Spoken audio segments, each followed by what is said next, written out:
শেখ হাসিনা দেশ থেকে পালানোর পর বের হয়ে আসে সালমান এফ রহমানের ব্যাংক ঋণ ৩৬,৮৬৫ কোটি টাকা।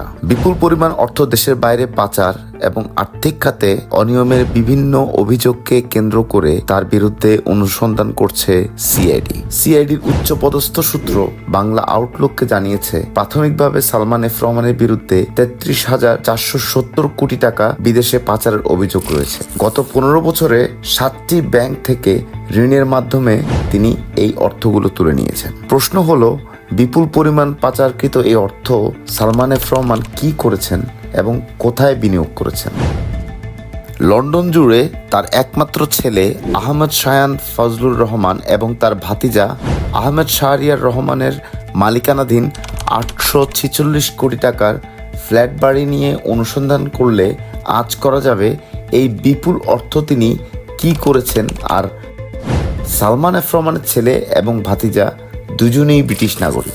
বার্কিংহাম প্যালেসের খুব কাছের সবচেয়ে দামি এলাকার একটি হলো লন্ডনের 1 গ্রসভেনর স্কয়ার এলাকা। এই এলাকায় বিশ্বের অতি ধনীদের অতি বিলাসবহুল আবাসিক ভবন অবস্থিত।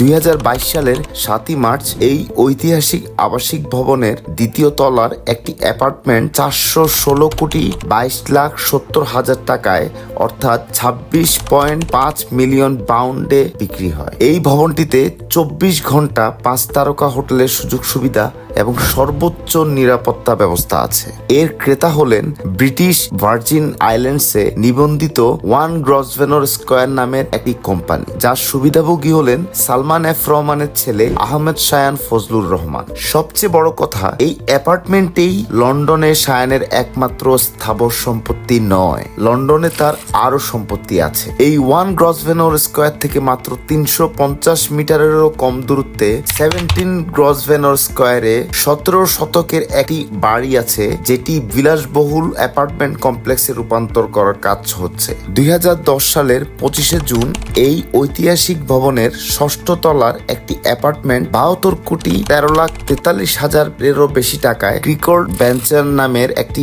কোম্পানির কাছে বিক্রি করা হয়। এই ক্রিকল্ড ভেঞ্চার ওই আইল্যান্ডের বাসিন্দার নামে নিবন্ধিত একটি কোম্পানি, যার সুবিধাভোগী শায়ান। ক্রিকল্ড ভেঞ্চার নিবন্ধনে যে ঠিকানা ব্যবহার করা হয়েছে সেই একই ঠিকানা ৩টি ট্রাস্টে ব্যবহার করা হয়েছিল, যাদের নাম পরবর্তীতে প্যান্ডোরা পেপারসে এসেছিল।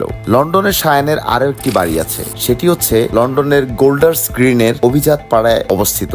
এই বাড়িটি ২০১১ সালের ২৮ জানুয়ারি ১৮ কোটি ৮৪,৮০,০০০ টাকায় কেনা হয়, আর বাড়িটির মালিকানায় রয়েছে লেডি বার্ড প্রপার্টি। ক্রিকল্ড ভেঞ্চার ব্রিটিশ ভার্জিন দ্বীপের যে ব্যক্তির ঠিকানায় নিবন্ধিত, সেই একই ঠিকানায় এই লেডি বার্ড প্রপার্টিও নিবন্ধিত, আর এর সুবিধাভোগীও হচ্ছে শায়ান। এই বাড়িটিতেই বাংলাদেশের সাবেক প্রধানমন্ত্রী শেখ হাসিনার ছোট বোন শেখ রেহানা বিনা ভাড়ায় থাকেন বলে ২০২২ সালের শুরুর দিকে সংবাদ মাধ্যম নেত্র নিউজে বলা হয়। এই ক্ষেত্রে তার চাচাতো ভাই শাহরিয়ারও কম যাননি। শাহরিয়ার লন্ডনের টনি ম্যাফেয়ার এলাকায় বিলাসবহুল বাড়ি কিনেছেন। শায়ানের বাড়ি থেকে অল্প দূরেই 5 গ্রসভেনর স্কয়ারে ভবনটি অবস্থিত। ২০০৯ সালের ২৬শে ফেব্রুয়ারি জার্সিতে নিবন্ধিত নর্থ ডিউ হোল্ডিংস নামের একটি কোম্পানি এই ভবনে 2টি ফ্ল্যাট কিনে। প্রতিটি ফ্ল্যাটের মূল্য ছিল ৪৮ কোটি ৬৯ লাখ টাকারও বেশি। নর্থ ডিউ হোল্ডিংস এর সুবিধাবাদী হলেন ৪৬ বছর বয়সী এই শাহরিয়ার, যিনি শেরি নামে পরিচিত। ৭ বছর পর শাহরিয়ারের আরেকটি শেল কোম্পানির আওতায় একই ভবনে আরো একটি ফ্ল্যাট কেনেন ১৪১ কোটি ৩৬ লাখ টাকায়, আর এই কোম্পানিটিও নর্থ ডিউকের ঠিকানায় নিবন্ধিত। তার আরো কিছু শখ আছে, তা হলো দামি দামি ব্র্যান্ডের ঘড়ি সংগ্রহ করা। তার সংগ্রহে থাকা বিভিন্ন দামি দামি ঘড়ির মূল্য ৩৯ কোটি ২৬,৬৬,০০০ টাকারও বেশি। আরও নতুন নতুন অনুসন্ধানী ভিডিও পেতে আমাদের পেজটিতে লাইক করুন এবং আমাদের ইউটিউব চ্যানেলেও ঘুরে আসতে পারেন। ধন্যবাদ সবাইকে।